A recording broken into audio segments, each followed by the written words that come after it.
मृत्यु के बाद जब आत्मा शरीर को त्यागती है तो क्या वो इस दुनिया के रिश्ते नाते त्याग पाती है? यह सवाल आज भी एक सवाल ही बना हुआ है। और ऐसे ही सवालों से घिरी एक रूहानी दास्ता के बारे में मैं आपको बताने जा रहा हूं। यह रोने की आवाज 13 साल की त्रिशा की थी, क्योंकि त्रिशा पे यह इल्जाम लगा था कि कल रात त्रिशा ने अपने 2 क्लासमेट्स पायल और मृणाल उन दोनों को बहुत डराया था और उन्हें चोट भी पहुंचाई थी। त्रिशा चुपचाप और शांत रहने वाली लड़की है जो कि आगरा से दिल्ली बोर्डिंग स्कूल में पढ़ने आई थी। उसे मात्र 6 से 10 दिन ही हुए थे। बोर्डिंग स्कूल में त्रिशा का कोई दोस्त नहीं था, पर 2 लड़कियां पायल और मृणाल उसे अपना दुश्मन जरूर मानती थी। इसीलिए हर रोज त्रिशा की क्लासमेट्स पायल और मृणाल त्रिशा को परेशान करने का कोई मौका नहीं छोड़ती थी। लेकिन हद तो तब हो गई जब पायल और मृणाल ने त्रिशा के बालों में च्युइंगम लगा दी और च्युइंगम निकालने के बहाने पायल ने उसकी लंबी घनी चोटी काट दी। त्रिशा चुपचाप रोते हुए वहां से रूम में भाग गई और शाम को खाने के टेबल पे भी नहीं गई।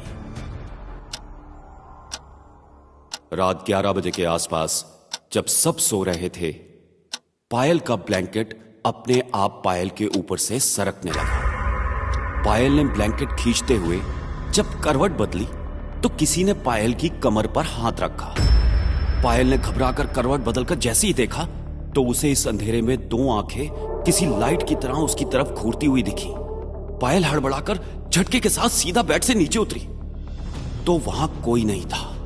जब पायल फिर से बेड पे लेटी तो किसी ने बिस्तर सहित पायल को उठाकर जमीन पर पटका। पायल की चीख सुनकर मृणाल भी उठ गई तो मृणाल ने देखा कोई पायल को जमीन पर खींचते हुए रूम से बाहर ले जा रहा है। मृणाल पायल की ओर भागी तो उसे नाइट लैंप की हल्की सी रोशनी में त्रिशा का चेहरा नजर आया और उसके तुरंत बाद त्रिशा अंधेरे में गुम हो गई। मृणाल पायल को रूम में लेके आई। उन दोनों ने रूम का दरवाजा बंद किया और अंदर बैठ के गुस्से में सोच रही थी कि कल त्रिशा को छोड़ेंगी नहीं, उसे ऐसा मजा चखाएंगी कि वो जिंदगी भर याद रखेगी। दूसरे दिन पहले तो मृणाल और पायल ने त्रिशा की कंप्लेंट की और फिर दोनों ने स्कूल खत्म होने के बाद त्रिशा को धक्का देकर जमीन पर गिराया, फिर उसे मारा और उसकी सारी बुक्स फाड़कर उसके चेहरे और यूनिफॉर्म पर इंक डाल दी और त्रिशा को रोता हुआ छोड़कर हॉस्टल चली गई। हॉस्टल पहुंचकर जब मृणाल वॉशरूम के अंदर फ्रेश होने गई और जैसे ही चेहरे पर पानी मार के मृणाल ने मिरर की ओर देखा तो उसका चेहरा इंक से नीला था और उसके ठीक पीछे त्रिशा खड़ी थी। अपने चेहरे को नीला देखकर जब गुस्से में आकर मृणाल ने त्रिशा को थप्पड़ मारना चाहा तो मृणाल का हाथ त्रिशा के चेहरे के आर पार चला गया। मृणाल ये देखकर बहुत घबरा गई और वो वहां से भागने को ही थी कि त्रिशा ने मृणाल की गर्दन पकड़कर उसका सिर शीशे पे दे मारा। फिर देखते ही देखते बाथरूम के सारे नल अपने आप ऑन हो गए, पर उनमें से पानी की जगह इंक बह रही थी। मृणाल ये सब देखकर चीखते हुए सीधा बाहर भागी। इससे पहले मृणाल पायल को कुछ बता पाती, दोनों ने देखा कि बंद दरवाजे को पार करके त्रिशा अंदर आई और कहने लगी, बहुत पसंद है ना तुम्हें लोगों को परेशान करना, अब तुम्हारी बारी है। इसके तुरंत बाद पायल और मृणाल के बैग में से एक बुक बाहर आके फटने लगी। ये सब देखकर पायल और मृणाल जोर से चीखने लगी और चीखे ही जा रही थी कि तभी अचानक से एक सन्नाटा सा छा गया। अब पायल और मृणाल ये तो समझ चुकी थी कि त्रिशा एक आत्मा है, लेकिन सोचने वाली बात यह थी कि त्रिशा ने उस वक्त जवाब क्यों नहीं दिया जब पायल और मृणाल त्रिशा को परेशान कर रही थी। ये सब देख डरे हुए पायल और मृणाल जैसे ही दरवाजे की ओर बढ़ी तो दरवाजे की जगह उन्होंने एक दीवार को पाया और फिर दीवार से त्रिशा का सर बाहर आया और पायल की तरफ बढ़ा। पायल पीछे सरकते सरकते जमीन पर जा गिरी तो जमीन से 2 हाथ बाहर आए और पायल को कस के पकड़ लिया। पायल पैर पटकती पटकती अपने आप को छुड़ाए जा रही थी।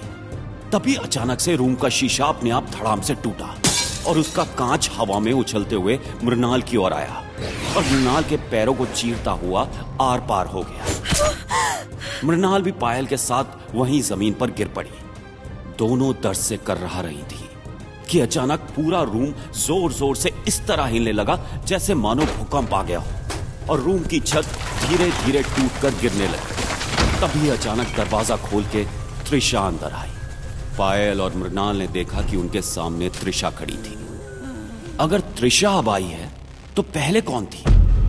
दोनों समझ नहीं पा रही थी कि ऐसा कैसे हो सकता है। तभी त्रिशा ने कहा, निशा, निशा, छोड़ दो इन्हें, जाने दो इन्हें। और फिर त्रिशा ने निशा से कहा, निशा, मैं पहले से ये गिल्ट में जी रही हूं कि मेरी वजह से तुम्हारी जान गई। अगर उस दिन मैंने जरा देखकर सड़क पार की होती तो ना तो तुम मुझे बचाने रोड पर आती और ना ही तुम्हारा एक्सीडेंट होता और ना तुम मुझे यूं छोड़ के जाती। तुम्हारे जाने के बाद मम्मी पापा ने मुझसे मुंह मोड़ लिया और मुझे बोर्डिंग स्कूल में डाल दिया और अब मैं और किसी गिल्ट में नहीं जीना चाहती। निशा त्रिशा की जुड़वा बहन थी जिसने अपनी जान गंवाकर त्रिशा की जान बचाई थी।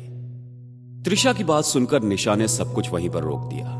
लेकिन त्रिशा जैसे ही जाने को मुड़ी तो निशा ने हवा में कैंची उछालकर पहले पायल और फिर मृणाल की चोटी काट दी, जिस तरह उन्होंने त्रिशा की चोटी काटी थी। और फिर ऊपर से इंक गिराने लगी जिससे दोनों के कपड़े और दोनों पूरी तरह से इंक से भर गईं और डर के मारे वहीं बेहोश हो गए। त्रिशा ने अपनी बहन निशा से दोनों की जान बचा ली। लेकिन आज भी जब कोई त्रिशा को परेशान करता है तो निशा उसे नहीं छोड़ती।